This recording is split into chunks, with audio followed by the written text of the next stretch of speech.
Our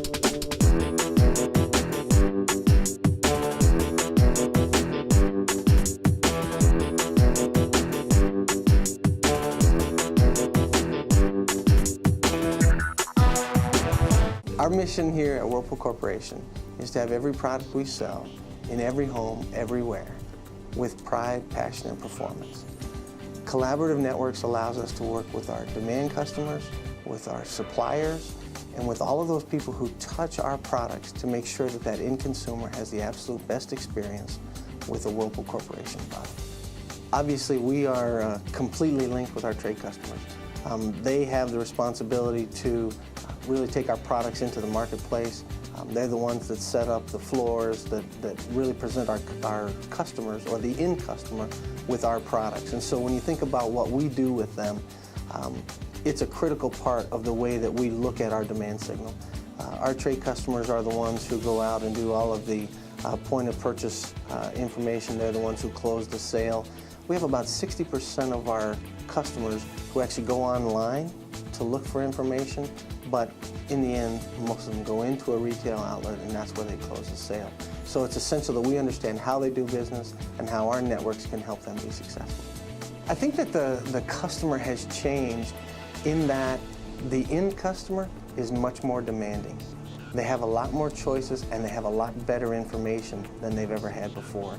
And so it's important for us as Whirlpool to be very, very close to that end consumer piece of data. When you think about that, understanding what's being purchased, what's hot in the marketplace, allows us to change manufacturing, to change supply issues that we may be facing.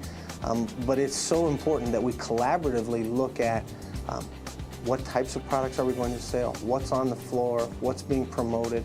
And so all of those things are essential when we think about how we steer that demand towards things that are going to be, whether it's environmentally friendly, low cost, high end, even designer and contract type opportunities. We have to make sure that we're very, very close to who's buying that appliance and why, and then we can help our trade partner be successful. Today's marketplace is very different than it used to be just 10 years ago. If you think about what our trade customers did 10 years ago, they would take product into their warehouses, they would load up on our inventory, and then they would sell whatever happened to be inside their warehouses.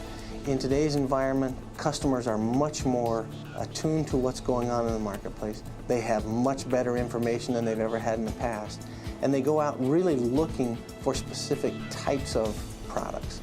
So when you think about our ability to react quickly, we had to go in and change the way we do business. One of the things that I think was a very innovative process is just 5 years ago, it took us on average 5 to 7 days to fill someone's order. And they really didn't mind, because people didn't have as much information as they had now. And also, they didn't have that immediate need or that sense of, I need this right now. In today's market, if you don't have product available within 24 to 48 hours, you're going to lose that sale. We had to change our supply chain with not only our supply network, but our demand network to be able to meet those needs of the end consumer.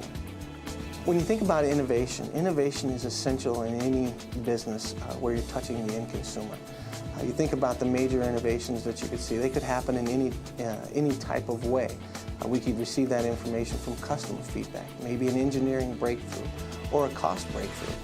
When you think about our trade customers, they share that information with us, and then as we find other opportunities within the development of a particular product or the way that product is sold, we then go back with them and help them understand, make things very, very easy to understand. Take, for instance, a high-efficiency laundry unit. We'll go back in and show our trade customers what's the science behind using 1/3 less water. How does that happen? How does that make clothes cleaner? There's a lot of skepticism when you say, wow, you're only going to use 1/3 the water. How can that work?